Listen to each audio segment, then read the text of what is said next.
Hi! Gym time! Grabe, ang tagal na pahinga sa gym dahil more on simpleng workout lang sa bahay. At 3 times a week jogging na din. So tara, warm up muna. I think maninibago na naman ako pero happy to be back at magsisimula na naman ulit. After ng warm up, we move on naman sa training sa back. Kasi good for posture and strength to, kaya ito yung inuna ko. Anyway, kasama ko nga pala si Justin dito kasi ako ayokong pumupunta ng gym nang walang kasama at walang magtuturo sa akin kasi ayokong magmarunong. Kasi minsan, di naman ako aware sa posture ko. So, kailangan talaga na may magtuturo sa akin. Hindi siya nagko-coach sa gym ha. May knowledge lang siya sa pag-gym kasi taon na din siyang nag-gym at simple lang naman din yung mga workouts ko. To be honest, the reason naman bakit gusto ko mag-gym ulit, hindi lang naman ito sa physical looks. Syempre, for health, masarap din kasi sa feeling yung discipline na nabibigay nito. At yung happy hormones after ng workout. And iba yung mental clarity na nafe-feel mo. So, isa ito sa mga choice or way para magkaroon ng peace of mind. Kaya, if you're looking at gym that's complete motivating and beginner-friendly, this gym might for you. If new ka, 800 yung first registration, then 600 naman yung monthly. Marami din silang equipments dito for your workouts.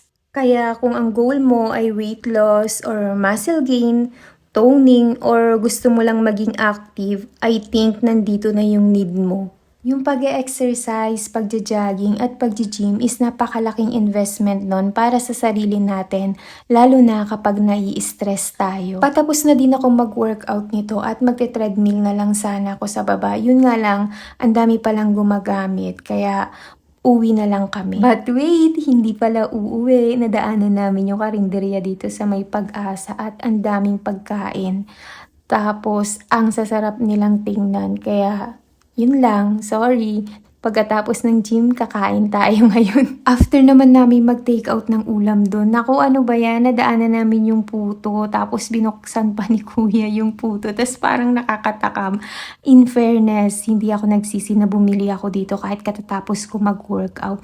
Kasi ang sarap talaga, lalo na yung puto paw nila. Ang dami nga naming kasabayang bumibili dyan. Again, babawi na lang talaga tayo next time or magfa-fasting na lang din tayo. Eto talaga yung mahirap yung hindi mo maiwasan, lalo na pag nakita mo yung pagkain tapos yun pa yung kinikrave mo. Anyway, hindi naman masama, basta wag lang sobra at araw-araw. At talagang nag-explain pa ako, no? Pauwi na sana pero nadaanan namin yung O-Save. Sabi na mag-grocery na din kami kasi wala din namang stock sa bahay at nandito na din naman kami. Kaya lang, yun nga lang, snacks agad yung mga una kong napansin. Tapos meron pang marshmallow dito na may chocolate.